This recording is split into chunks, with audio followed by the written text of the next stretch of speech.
Flora and the Runaway Rooster by Jean-Claude Bemis and illustrated by Robert Crawford. Flora lived in a little village in Rwanda, high in the mountains of Africa. More than anything, she wanted to go with her older brother and sister to their fine school in the city. At the local school Flora attended in her village, girls didn't play soccer, but she had heard that girls could play soccer at her brother and sister's school in the city. "You're almost old enough to join us," her brother said. "Until then, Mother and Father need you to go and do a good job helping with all the chores." "I will," Flora promised. "I do all my chores. I can't wait to play soccer on the team at your school." "Our school isn't just for soccer," her older sister said. "It's for a better education, so you can help others.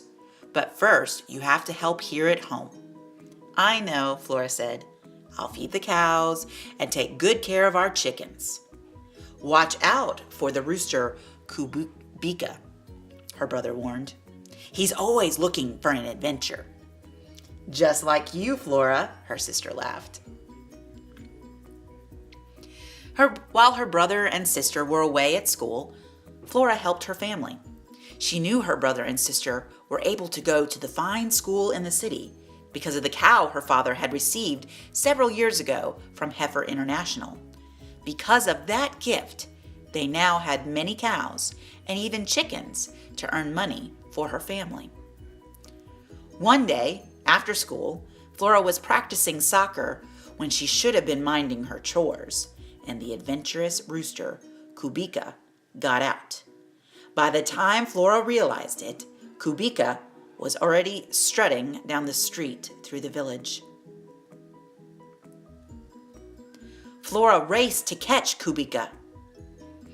The clever rooster was too quick, however, and he slipped away.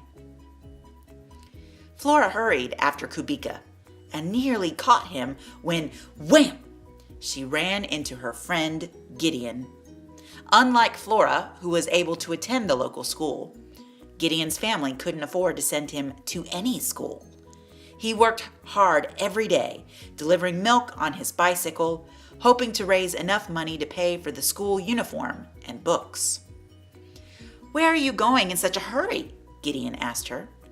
"My naughty rooster Kubika got out of our courtyard," Flora said, "and I can't let him get away." "I'll help you," Gideon said. "Which way did he go?" "That way," she pointed down the path leading down the mountain. "That's too steep for my bike," Gideon said. But Flora, who was never afraid of adventure, said, "No, it's not. Hop on." Down the bumpy path, Flora pedaled the bike with Gideon, clinging to the back for her dear life. Down from the village they flew until they reached the fields of Mother Jacinta. Gideon was glad to get off. "I have keen eyes," Gideon said. "I'll spot that runaway rooster." Flora and Gideon looked everywhere, but Kubika was nowhere to be found. When Flora heard an eagle cry, she covered her face and said, "Oh no! Kubika has been caught by an eagle." Mother Jacinta came out from her field. "Muraro, what's the matter, Flora?" "My rooster got away," Flora cried. "I was supposed to take care of him. Now my parents will never let me go off to school with my brother and sister." Mother Jacinta pondered this. "When your father's cow had its first calf, he gave it to me. He passed on the gift. And now look, I sell the milk and have bought more land, all because of his gift. So I gave my first calf to another family. I passed on the gift. That is how we help each other. Wait here, child." Mother Jacinta went back to her house. When Mother Jacinta returned, she was carrying a young rooster. "This is for you, so you can join your brother and sister." "Murakoze," Mother Jacinta, Flora said. "Thank you." "Murakoze to your father," Mother Jacinta replied. Flora and Gideon headed back up the path to the village. Flora was grateful for Mother Jacinta's gift, but worried what her parents would say. she had lost their rooster, Kubika, after all. "Look," Gideon shouted. "Isn't that Kubika?" Flora might never have seen the rooster if it hadn't been for Gideon's keen eyes, but there Kubika was, pecking away under a patch of sorghum.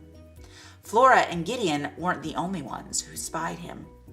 Down from the sky streaked the eagle. Flora kicked her soccer ball. It rocketed straight at the eagle. As the eagle dodged out of the way, Gideon dove to catch Kubika. "Got you!" When they returned to their house, Flora said, "Wait here." She brought Gideon one of her hens. "I want you to have her," Flora said, "and I want you to keep the rooster from Mother Jacinta." "But Mother Jacinta gave him to you," Gideon said. "What would she say if I kept him?" "That we have to pass on the gift," Flora replied. "If her rooster helps you earn enough money to go to school, I think Mother Jacinta would be very happy." "Murakoze, Flora," Gideon said before he hurried back home. "Where have you been?" Flora's mother asked her. "Kubika got away," she said, "but Gideon helped me to catch him." "You have to watch out for that rooster," her mother warned. "He's always looking for an adventure, just like you." Flora smiled. Her adventure chasing Kubika had been fun, but better still, her adventure had taught her how to pass on the gift. The end.